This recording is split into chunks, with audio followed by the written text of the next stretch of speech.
When Armenia adopted Christianity in the 4th century, they erased every trace of the old gods. Pagan temples were converted into churches or destroyed. Except one.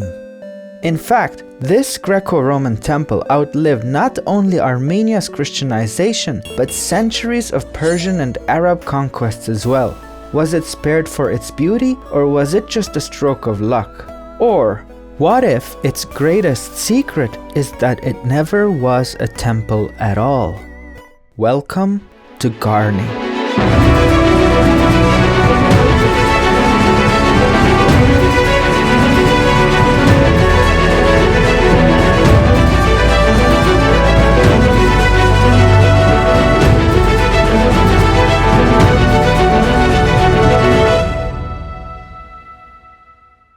Most Armenians believe that Garni is a temple built by King Tiridates around 77 AD, dedicated to the Armenian sun god Mir, and at first glance this story checks out. We know that King Tiridates visited Rome in 66 AD, where he was crowned King of Armenia by Roman Emperor Nero. He also received funding and Roman craftsmen to rebuild Armenian cities that were destroyed by Rome during the war. Beside the temple, there's a Roman bath with a mosaic floor, and perhaps the strongest evidence supporting the idea that the king built this temple is that, well, he told us. An inscription in Greek found near the temple says that Tiridates built this temple for the queen in his 11th year of reign. So, crowned by Rome in 66 plus 11 equals 77. Sounds like an open and shut case. Even the official tourism board of Armenia promotes this idea. However, there's no direct evidence linking Garni to the sun god Mir.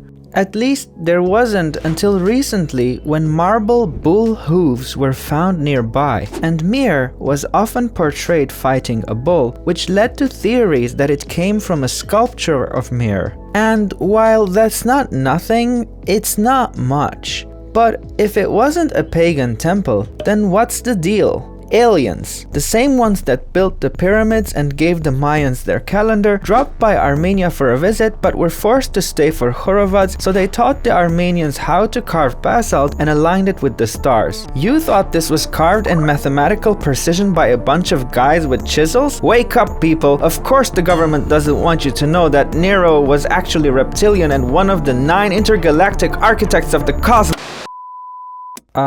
Sorry about that. But it is true that many scholars question whether Garni was a temple at all. By far, the biggest argument against the temple theory is simply that Garni is still standing. You see, when Armenians adopted Christianity, every other pagan site was destroyed, yet Garni somehow survived. If Garni was really a pagan temple, you would expect the early Christians to have torn it down and built a church in its place, as they did in many other places. But instead, when a church was eventually built at Garni in the 7th century, they put it next to the structure. Why? The simplest explanation is that Garni was just not seen as a threat because it wasn't a temple at all. But if Garni wasn't a temple, then what was it? Aliens! Wait, what? No, not again!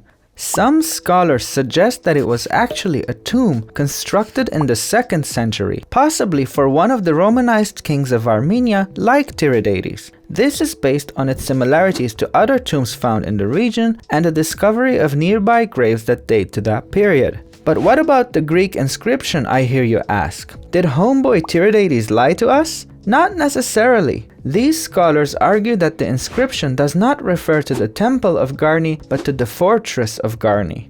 The 5th century Armenian historian Movses Khorenatsi also mentions the construction of the fortress of Garni and the bathhouse there, though he misattributes it to Tiridates III. It's plausible that it was originally built as a pagan temple, but later depaganized, maybe even by Tiridates III. The timing of that would make sense with Armenia's adoption of Christianity, but without evidence to support this, we're entering speculation territory here. However, it wouldn't be the only time that Garni may have been repurposed. There are a handful of inscriptions left on her walls in Arabic and Persian commemorating the capture of the fortress in the 9th and 10th centuries, suggesting that Garni may have been briefly converted into a mosque during that time. Another really cool inscription was left to us in its entrance in 1291, when Princess Khoshak of Garni recorded the exemption of her people from taxes paid in wine, goats, and sheep.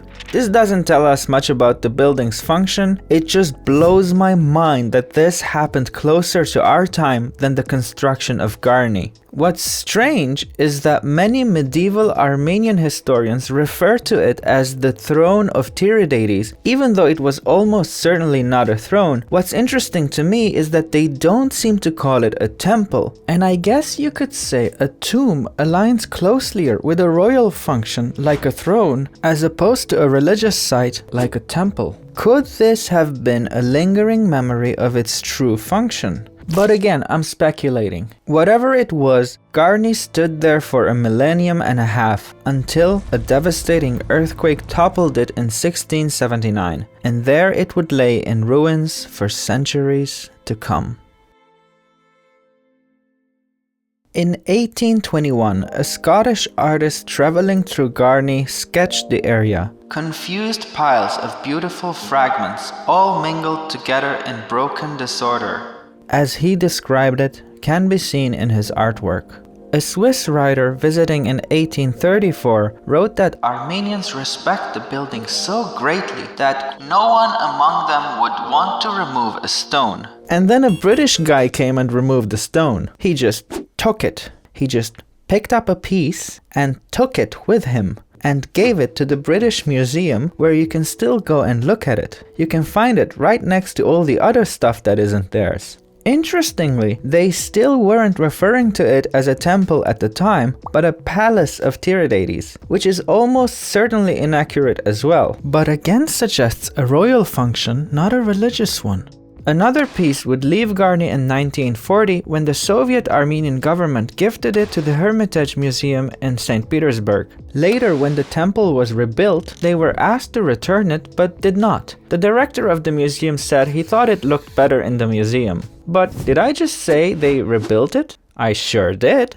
The idea of reconstruction was first brought up during Soviet times, possibly motivated by promoting the idea that Armenia's greatness did not begin with Christianity. Reconstruction started in 1969 and went surprisingly smooth since so much of the original structure had survived. Missing pieces were filled in with plain stones to create a visual contrast between the original and new pieces. The reconstruction has largely been praised by experts, particularly for preserving the authenticity of the original without artificially aging the new pieces. With almost 390,000 visitors in 2019, it has become one of Armenia's most visited sites and one of my personal favorites. If you ever get the chance, I highly recommend visiting Garni. It is truly a breathtaking sight to behold. Beyond sightseeing, Garni occasionally transforms into a stage for concerts and live events. Some Armenian festivals with pre-Christian roots, such as Varavar, are also celebrated there. And since the 90s, a small but dedicated group of Armenian neo-pagans have started holding ceremonies there. So regardless of what it was built for originally, it sure looks like it ended up being a temple after all.